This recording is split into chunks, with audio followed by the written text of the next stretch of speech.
오늘은 태양과 달이 멈춘 그날의 이야기를 좀 해보려고 합니다. 이스라엘이 요단강을 건너 길갈에 전초기지를 세우고 여리고성과 아이성을 점령하자 가나안 족속들은 연합군을 형성해 이스라엘과 싸우려고 준비를 합니다.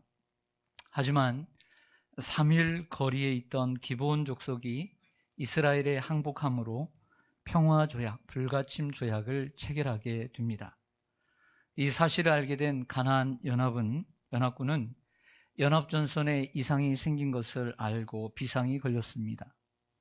특히 지리적으로 이스라엘의 첫 번째 공격 대상이 될 예루살렘의 왕 아도니 세덱이 그의 발에 발등에 불이 떨어졌습니다.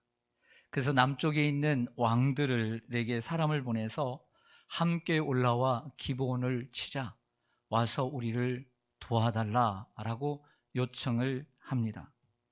그 이유는 배신한 족속에게 본때를 보여주고 다시는 이러한 배신자가 생기지 않도록 하기 위함이었을 것입니다. 그러나 예루살렘 왕 아도니 세덱에게 있어서 가장 근본적인 이유는 다른 데 있었습니다. 자기 민족이 그들과 가장 가까이 있기 때문에 바로 여리고와 아이성처럼 자기들도 또 전멸할까봐 이런 두려움 때문에 요청을 한 것입니다. 이 예루살렘 왕 아도니 세덱이 요청한 이러한 가나안 원주민들은 북쪽이 아닌 남쪽에 있는 사람들이었습니다. 한번 5절을 보시겠습니다.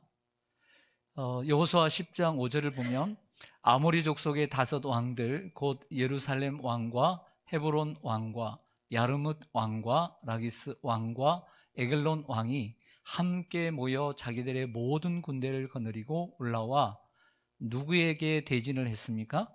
기브온에 대진하고 싸우니라. 그러니까 그 땅을 점령하고 들어오는 이스라엘 백성들과 싸워야 되는 것이 맞잖아요.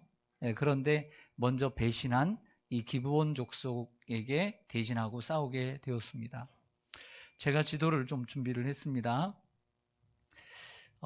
이 지중해 쪽은 대해라고 불리는 지중해입니다. 이스라엘이 이 조그만한 땅인데요. 저 남쪽을 동그라미가 많이 쳐져 있는 남쪽을 보십시오. 그곳에 보면 요단강 동편에서 요단강을 건넜습니다. 사해 바로 위입니다. 요단강을 건너고 길갈에 전초기지를 세우고 여리고와 아이를 점령을 하지요. 그런데 그 근처에 있는 저 파란색 동그라미가 되어 있는 이 기브온 족속이 투항하게 되고 평화조약을 맺게 됩니다. 속임수로. 그러자 이것을 바로 위기를 느꼈던 사람은 저 아래 동그라미, 빨간 동그라미가 쳐 있는 예루살렘의 왕 아도니 세덱이었습니다. 그가 위협을 느끼고 남쪽에 있는 많은 족속 가운데 이제 사람을 보냈는데 거기에 보면 라기스, 에글론, 또 헤브론, 또 야르뭇이 있는데 야르뭇은 거기에 빠져 있습니다. 이 5 부족들이 하나가 되어서 기브온 족속을 향하여 쳐들어 올라왔던 것이죠. 우리가 함께 기억해야 될 것은 이 남부 지역은 저 북부 지역과 좀 다릅니다. 예수님 당시에는 남유다가 있고 중간에 사마리아가 있고 위쪽에 갈릴리가 있었지만 이 당시에는 그렇게 나누어져 있지 않고 보통 남쪽과 북쪽으로 이렇게 구분을 할 수가 있었습니다. 북쪽의 연합군이 오지 못한 이유는 일단 중간에 허리를 잘랐기 때문에 북쪽의 연합군을 부를 기회가 없었던 것이죠. 근데 이 남부 지역의 지형이 어떻게 생겼냐면 광야지대이고 그리고 산지로 되어 있습니다.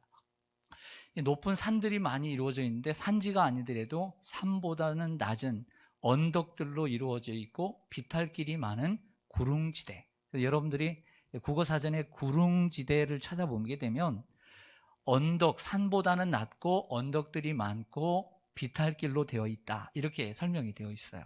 이러한 구릉지대가 많은 지역입니다. 갑작스럽게 남부연합군의 공격을 받은 기브온은 혼자 감당할 수 없다라고 판단을 하고 길갈에 있는 여호수아에게 사람을 급히 보내서 속히 와서 도와달라고 요청을 하게 됩니다. 자, 여기서 잠시 중요한 것을 생각해 보고 넘어가고자 합니다. 여러분이 만약 여호수아라고 한다면 이러한 기부원의 요청에 여러분들은 어떻게 응할 것입니까?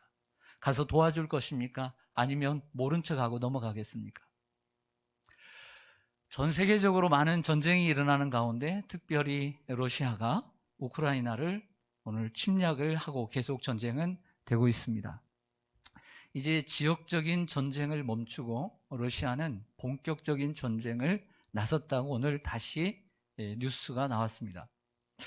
근데 이 우크라이나의 젤렌스키 대통령이 여러 방면으로 SNS나 혹은 또는 이러한 어떤 영상으로 각국의 대통령들에게 요청을 했습니다.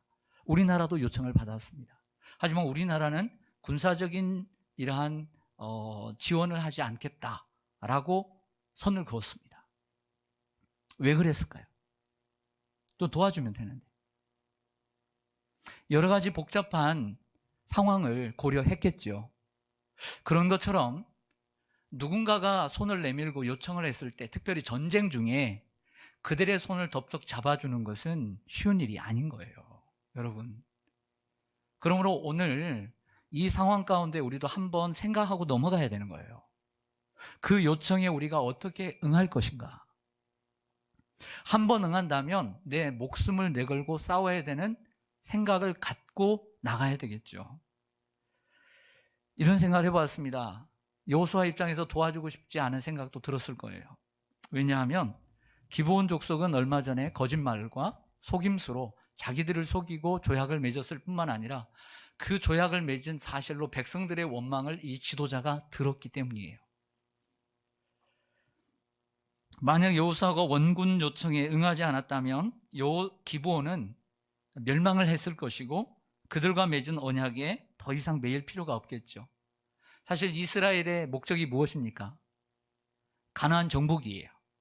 그러면 가나안 땅의 기브온과 그 같은 족속들이 자기 안에서 치고받고 싸우고 죽인다면 이스라엘과 여호수아의 입장에서는 손해볼 일이 없는 거죠.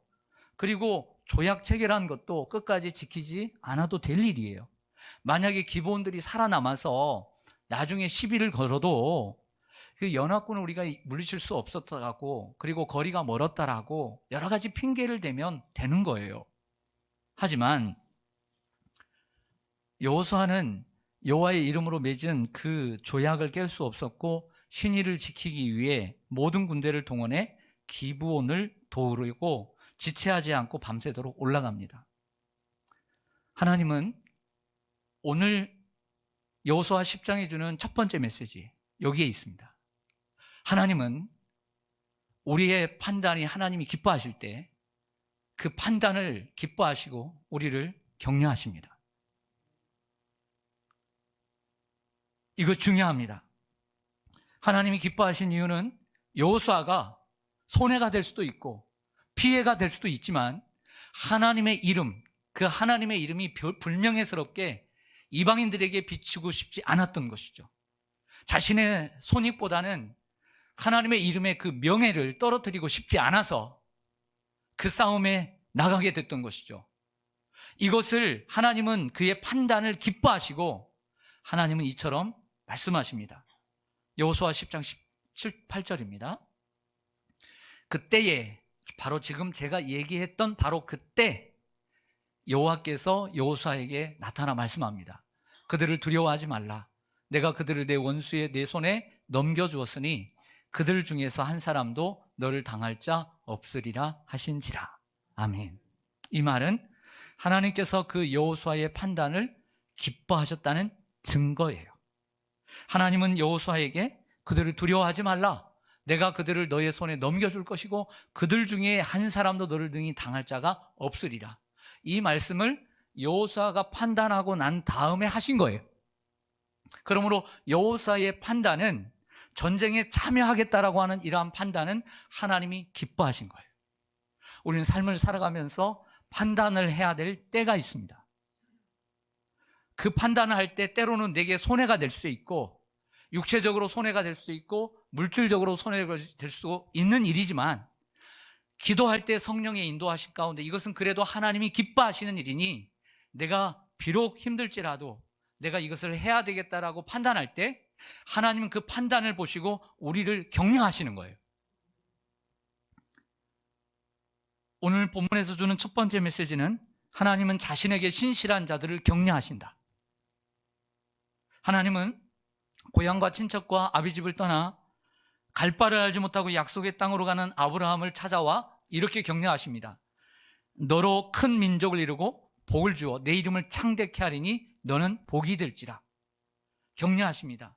아브라함처럼 불신자의 가정에서 태어났지만 주님의 복음을 듣고 그 가정에서 핍박을 무릅쓰고 주님 앞에 나오는 사람을 하나님은 함께 하시고 그를 격려하시며 그를 축복해 주실 줄로 믿습니다. 예수는 그렇게 믿어야 하는 것입니다. 비록 힘들지라도 하나님이 기뻐하시는 자리에 서고 하나님이 기뻐하시는 것을 결정을 하면 하나님은 잘했다 하시며 내가 너와 함께 할 것이다. 너는 두려워하지 말라. 내가 너를 함께 하리라라고 격려해 주실 줄로 믿습니다.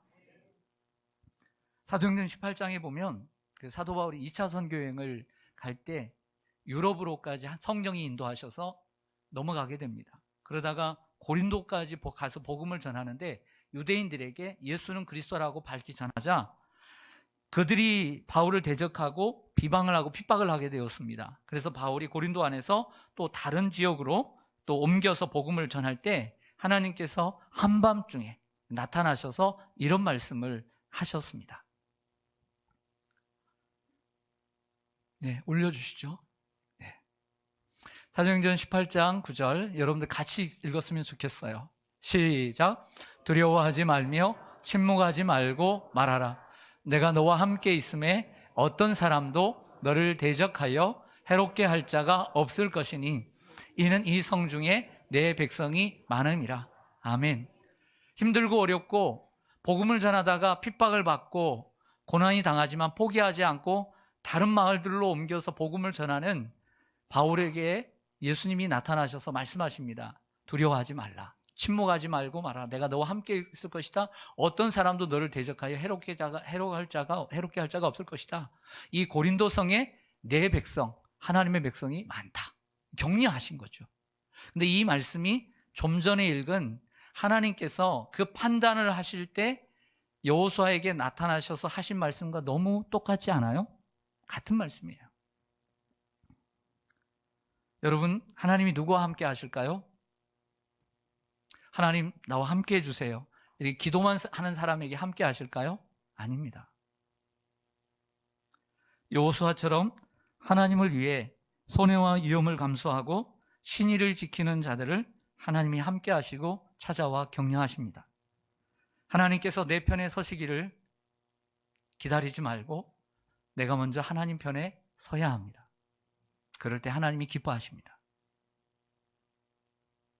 지난 주일에 제가 말씀드렸듯이 이 전초기지인 길갈에서 속임수로 찾아온 이 기브온 사람들은 아주 먼 나라에서 왔다고 얘기했지만 결국에는 3일 거리라고 말씀을 드렸습니다. 3일 가니까 그들을 만나게 되었기 때문이죠.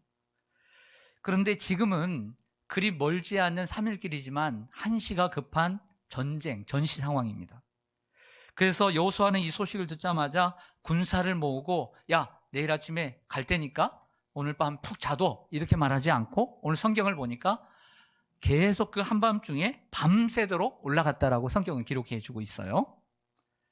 그리고 말씀드린 것처럼 남부지역은 산악지역, 산지로 되어 있고 산보다 높진 않아도 언덕으로 되어 있는 비탈길이 많은 구릉지대라고 말씀을 드린 것처럼 분명히 평지도 있겠죠. 하지만 생각해 보세요.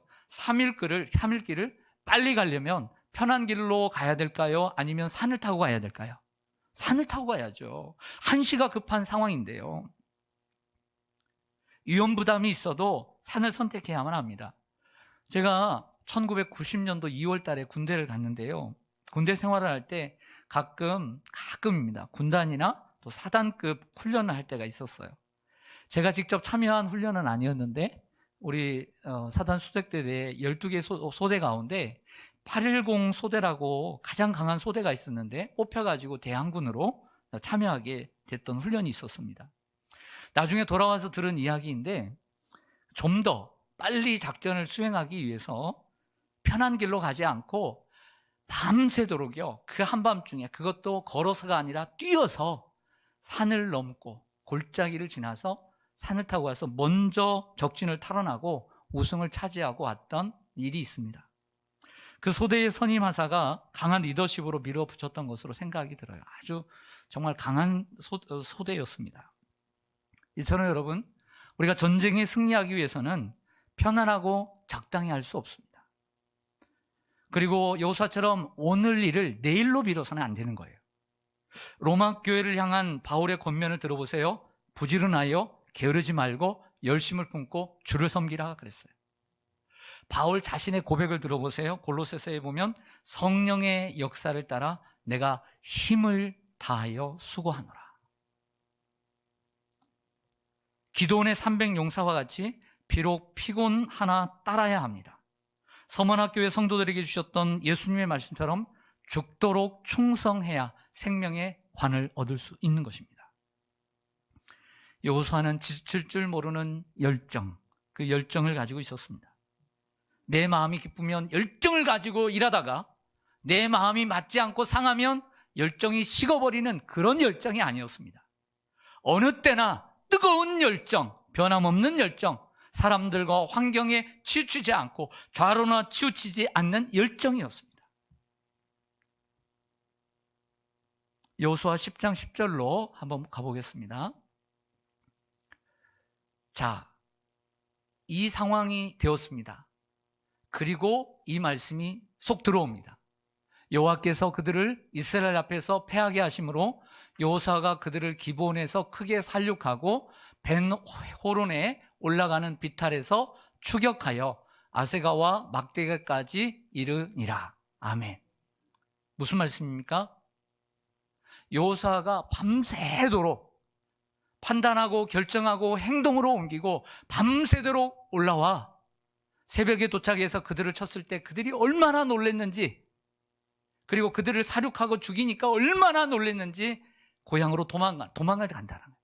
근데 이 지역들이 비탈길이다 보니까 그 비탈길에 하나님께서 저 하늘에서 큰 우박을 내리셔서 그들을 죽이시는데 칼로 창으로 죽인 자들보다 이 우박으로 죽인 자들이 더 많았다. 이렇게 성경은 기록해 주고 있습니다.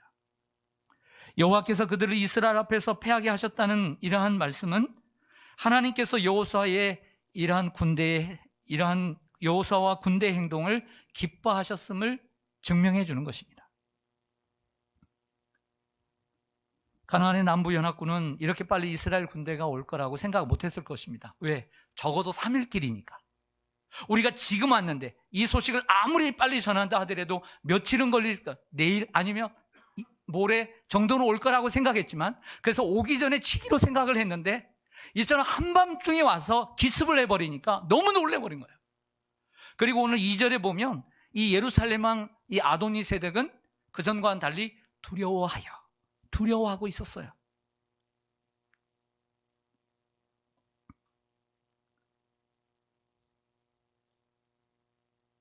성도 여러분, 오늘 본문에서 주는 두 번째 메시지를 말씀드립니다. 하나님은 우리가 주어진 일에 최선을 다할 때 하늘에서 도와주십니다.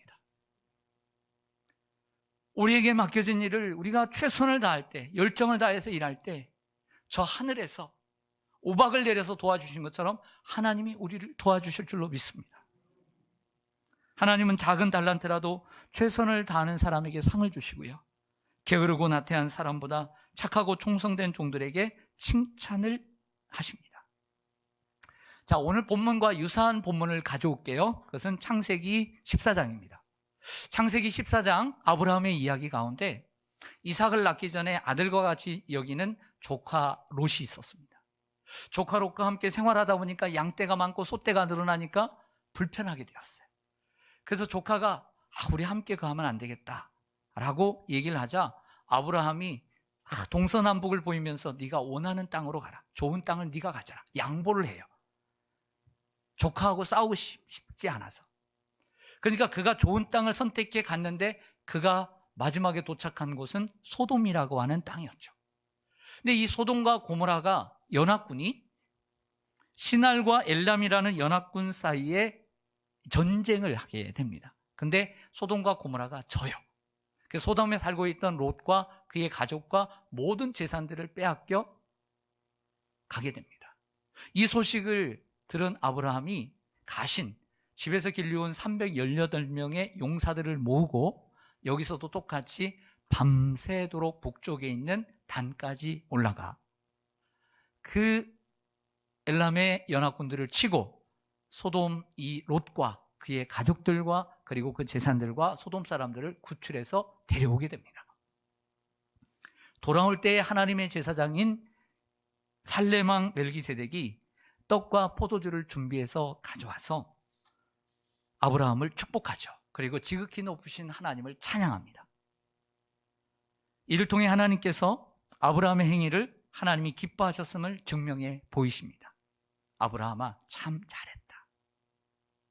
하나님의 제사장 이 멜기세덱이 와서 떡과 포도주를 준비했다는 것은 하나님이 아브라함을 칭찬하고 있는 것이죠. 야, 네가 힘들지만 참 잘한 내용이다. 잘한 것이다.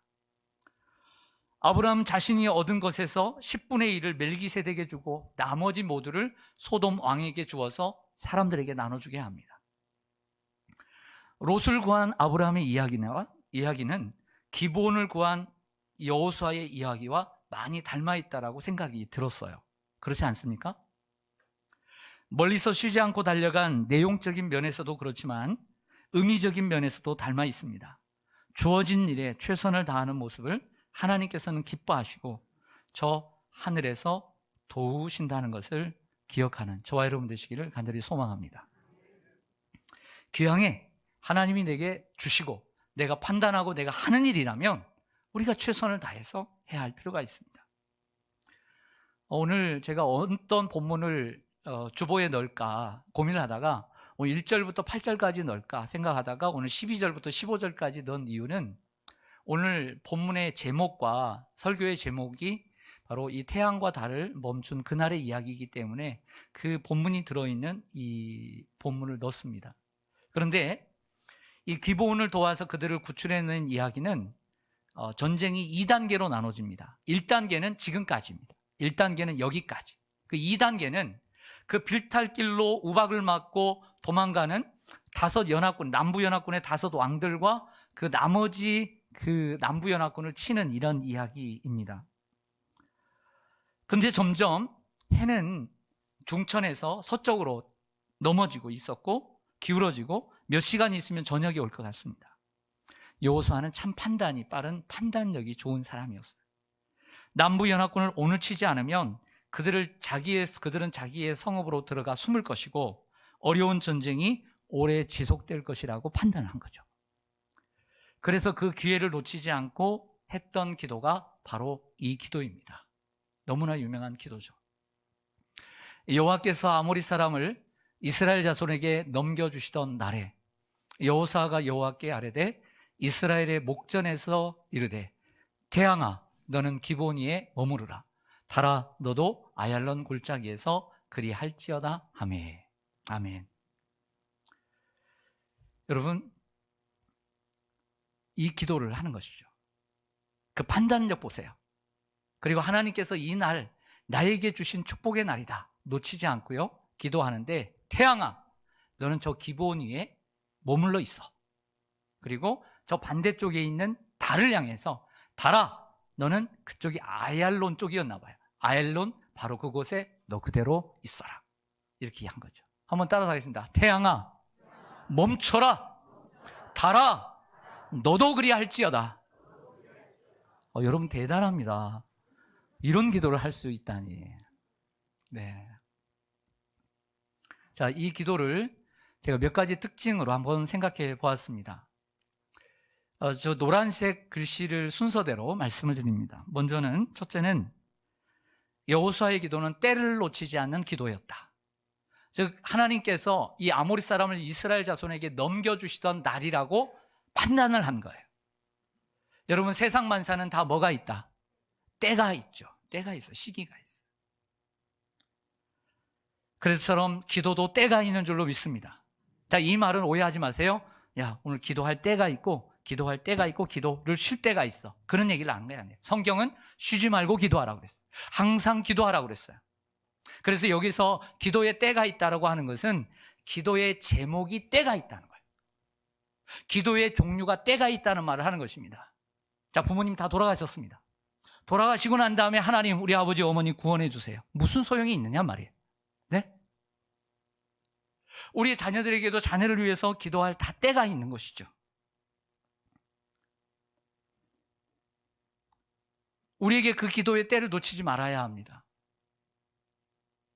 지금은 어떤 기도를 해야 될 때인가? 저는 기도를, 여러분들도 그러시겠지만 기도를 그냥 생각난 대로 하지 않습니다. 내가 지금은 어떤 기도를 해야 될 때인가? 제가 금요 기도일 날 제가 설교를 할 때나 안 할 때나 격주로 설교를 하지만 그 기도회를 인도를 할 때 그냥 인도하는 게 아니라 우리 교회 공동체를 이끌어가는 데 있어서 하나님, 우리에게 필요한 기도의 제목이 무엇일까요? 지금 마땅히 우리가 함께 기도해야 될 제목이 무엇일까요를 생각합니다. 기도는 때가 있는 겁니다. 그 때를 놓치면 아무 소용이 없는 거예요. 두 번째는 이스라엘 목전에서 한 기도입니다. 몰래 그냥 여호수아가 혼자서 태양아 멈춰라, 혼자서 달아 멈춰라, 이렇게 기도했을 때 기도할 수 있는데 그게 안 들어져 봐요. 응답이 없어 봐요. 그래서 쪽팔리지 않잖아요. 근데 이스라엘 목전 앞에서 큰 소리로 기도한 거예요. 태양아 너는 기본이에, 그리고 달아 너는 아얄론이에, 너는 멈춰라. 안 이루어지면 어떻게 해요? 여호수아의 믿음과 여호수아의 리더십에 큰 타격이 있는 거죠. 에이, 저것밖에 안 되네. 그러나 반대로 생각해 보세요. 그것을 몰랐을까요? 그런 인간적인 생각하지 않고 여호수아가 이스라엘 목전에서 그런 기도를 할 수 있었던 것은 하나님에 대하여 절대적이고 온전한 믿음을 가지고 있었기 때문입니다. 이것이 더 위대한 거죠. 부끄럽고 쪽팔린 것보다, 그걸 생각하는 것보다 하나님에 대한 절대적인 온전한 믿음이 있었다는 것, 이걸 봐야 해요. 또한 세 번째 특징은 믿음으로 선포하는 기도입니다. 마치 사도행전 3장에 그 성전 민문에 앉아있는 안전뱅이가 있었습니다. 이 사람은 4장으로 넘어가 보면 40살이 넘었는데 태어나면서부터 안전뱅이라. 그런데 그가 뭔가를 달라고 구걸하는데 베드로와 요한이 함께 올라다가 베드로가 말하죠. 은과 금은 내게 없거니와 내게 있는 이것을 너에게 주노니 나사렛 예수 그리스도 이름으로 일어나 걸으라 하면서 오른손을 잡아서 일으킵니다. 안 일어나면 어쩔 건데? 생각해 보세요. 한 번도 걷지 않는 사람인데 안 일어나면 어쩔 겁니까? 네?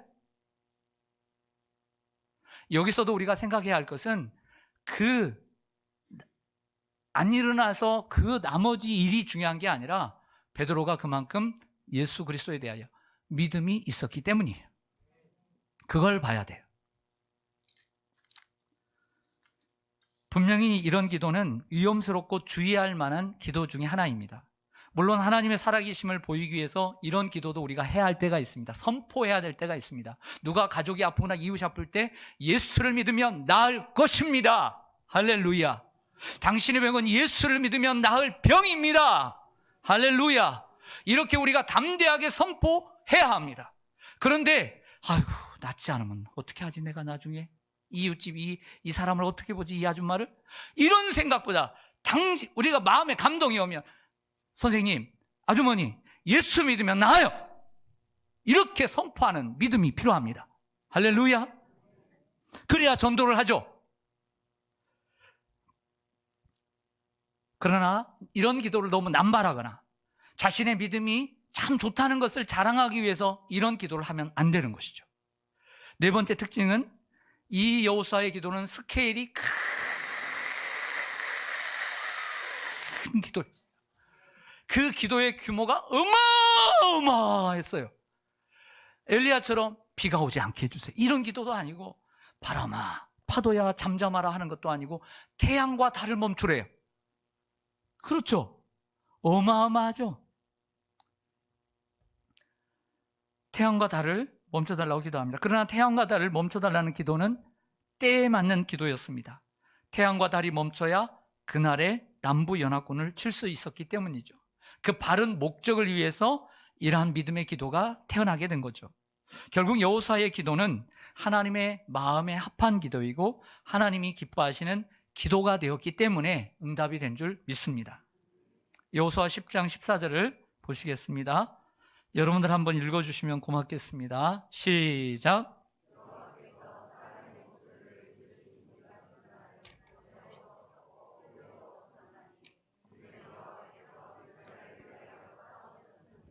아멘. 사람의 목소리를 들으신 이 같은 날은 전에도 없었고 이후에도 없었다. 여호수아의 기도가 응답되어 태양과 달이 멈춘 그날을 의미합니다. 이 태양과 달이 멈춘 사건을 두고 사실은 역사적으로 많은 증명과 또 의견들이 분분합니다. 어떤 사람은 시적인 표현이라는 주장을 합니다. 실제 멈춘 것이 아니라 하나님이 도와주신 것을 시적으로 표현한 것이다. 예를 들어서 사사기 5장 20절에 보면 별들이 하늘에서 싸우고 별들이 시스라와 싸웠다. 즉 드보라와 바락을 도와주었다는 시적인 표현처럼 그냥 시적인 표현에 불과하다. 그런데 어떤 사람은 태양과 달이 실제로 멈췄다라고 믿는 사람들이 있습니다. 나사의 해롤드 힐이라고 하는 학자는 태양과 달의 궤도를 이렇게 연구하다가 그동안의 이 지구 역사에 하루가 빈 것을 알고 연구를 하다가 이 여호수아의 이야기를 듣고 여호수아의 그 시간을 연구를 했더니 23시간 20분간의 궤도가 정지했다는 사실을 발견했다고 합니다. 근데 나머지 40분의 행방이 묘연했는데 후에 남유다의 히스기야 왕이 하나님의 징표를 얻을 때 하나님께서 저 해를 저 10도 앞으로 가게 해줄까? 아니면 뒤로 가게 해줄까라고 할 때 앞으로 가는 것은 쉬우니 저 해를 10도 뒤로 물러가게 해달라고 부탁을 하죠. 그래서 하나님이 그렇게 응답하십니다. 바로 그 10도가 그 40분에 해당된다는 것입니다. 물론 이 조사의 결과를 모든 사람들이 동의하는 건 아니지만 천지를 창조하신 하나님께서 저 해와 달을 움직이고 멈추게 하실 수 있는 능력이 우리 하나님께 있음을 우리는 믿습니다. 그래서 14절을 보면 이 같은 날은 전에도 없었고 이후에도 없었다라고 말합니다. 사랑하는 성도 여러분, 오늘 본문에서 마지막으로 우리에게 주는 세 번째 메시지는 이것입니다. 위대한 믿음이 하나님의 능력을 가져온다. 위대한 믿음이 하나님의 능력을 가져옵니다.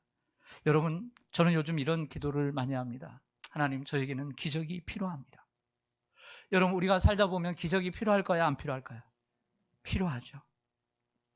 여호수아는 하나님의 능력이 자연의 힘을 초월하고 자연의 통상적인 경로까지 변경시킬 수 있음을 믿었습니다. 지난 주일에 말씀드린 것처럼 기도란 자신의 한계를 인정하고 범사에 하나님을 인정하는 믿음의 행위입니다. 한 단어를 더 추가하면 기도란 자신의 한계를 인정하고 범사에 하나님의 능력을 인정하는 믿음의 행위입니다. 그래서 예수님은 기적이 필요한 이들에게 꼭 이런 말씀하셨습니다. 내 믿음대로 될지어다. 내 믿음대로 될지어다. 내 믿음대로 될지어다. 일석이조라는 말이 있습니다. 돌 하나로 두 마리의 새를 잡는다는 것입니다.